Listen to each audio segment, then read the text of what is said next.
You're listening to Tin Pod Radio. I'm Nicole from Night Owl Designs, and you can find me at shopnightowldesigns.com.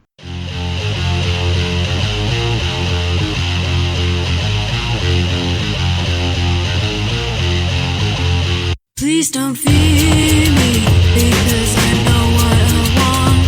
Please deliver me that soft part of your soul that makes you freeze time, staring in at yourself. It's time to step outside onto the path you once made.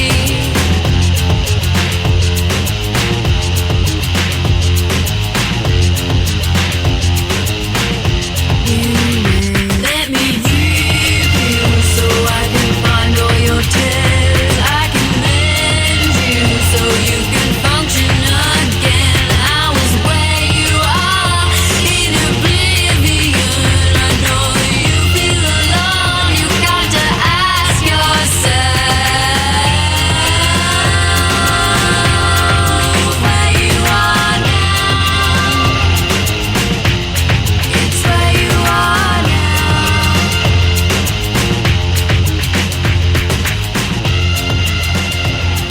It's where you are now.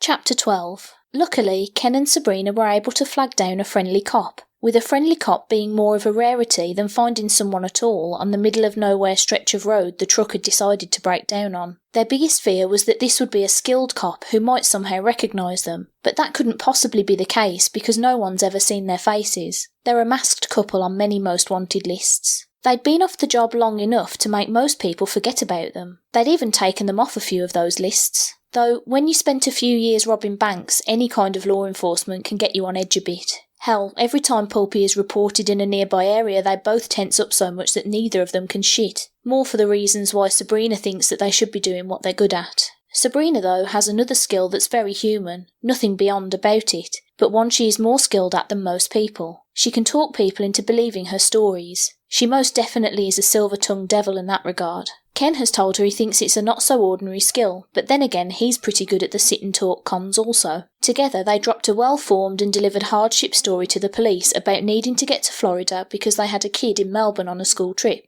They were taken on a fast ride with the officer and his partner to the nearest airport, which is where they were headed, with Sabrina having purchased tickets by phone on the drive before the breakdown. Before catching an early morning flight, Sabrina and Ken rented a room at a cheap hotel near the airport. Usually the hotels near airports are anything but cheap, but this one is ancient to standards. It was built a deadening 6 years ago and didn't have any sort of internet connection. Cheap being not what they could afford, but rather what Sabrina was willing to pay for a night she'd be spending with Ken. She had no problem with the idea of spending a lot of money on a hotel stay, but for some spiteful reason she would not spend that kind of money when it would also benefit Ken, even if the only benefits would be good porn-on-demand channels, access to BitTorrent sites, and a free continental breakfast.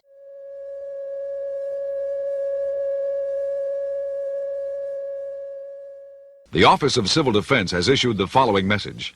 This is an attack warning. Repeat, this is an attack warning. Attack warning means that an actual attack against this country has been detected and that protective action should be taken. This is an emergency action notification.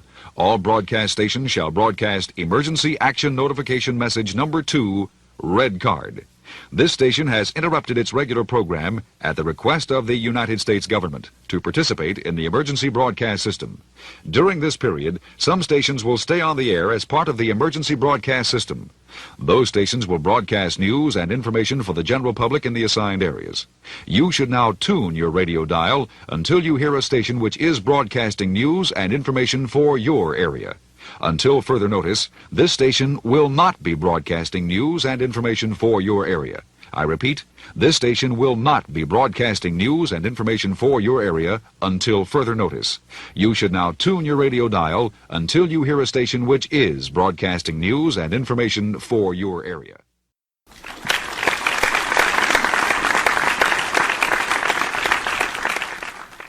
Persons Information Control Center in Tampa has said it is closing its doors. After to quote someone, too many have discovered what our true goals are. What they meant by that is unknown, but saying anything against them or asking any more questions of any type violates their right to religious freedom. So we believe that bit of news is done.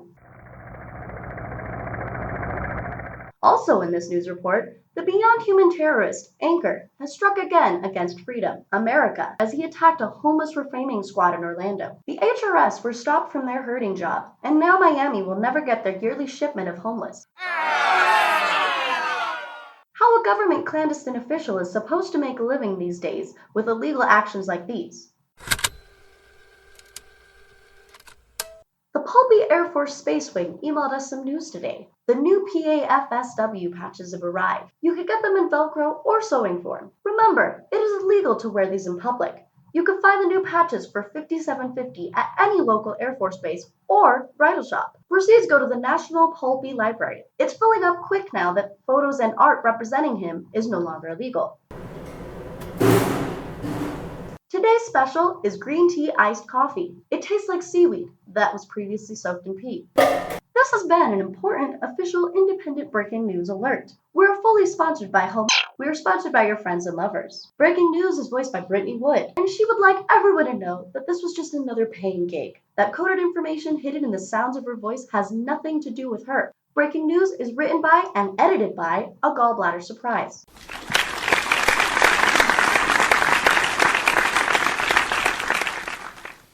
I repeat, news and information. During their settled down period, they lived in a cheap, craptastic apartment so they could put money away in a number of bank accounts. A number of bank accounts under several different names to give the last detail of that information. All of this was in case of a big go.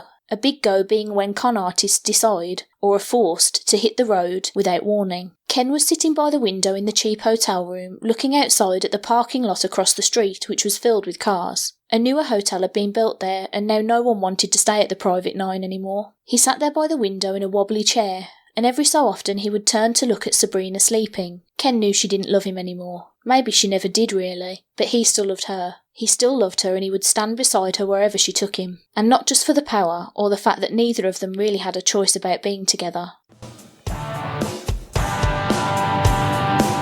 Once a month, or more if you're lucky, Talking with Mar finds Tin Pod Radio's in-apartment librarian talking about books, movies, library programs, and everything else, including that carpet from the 80s.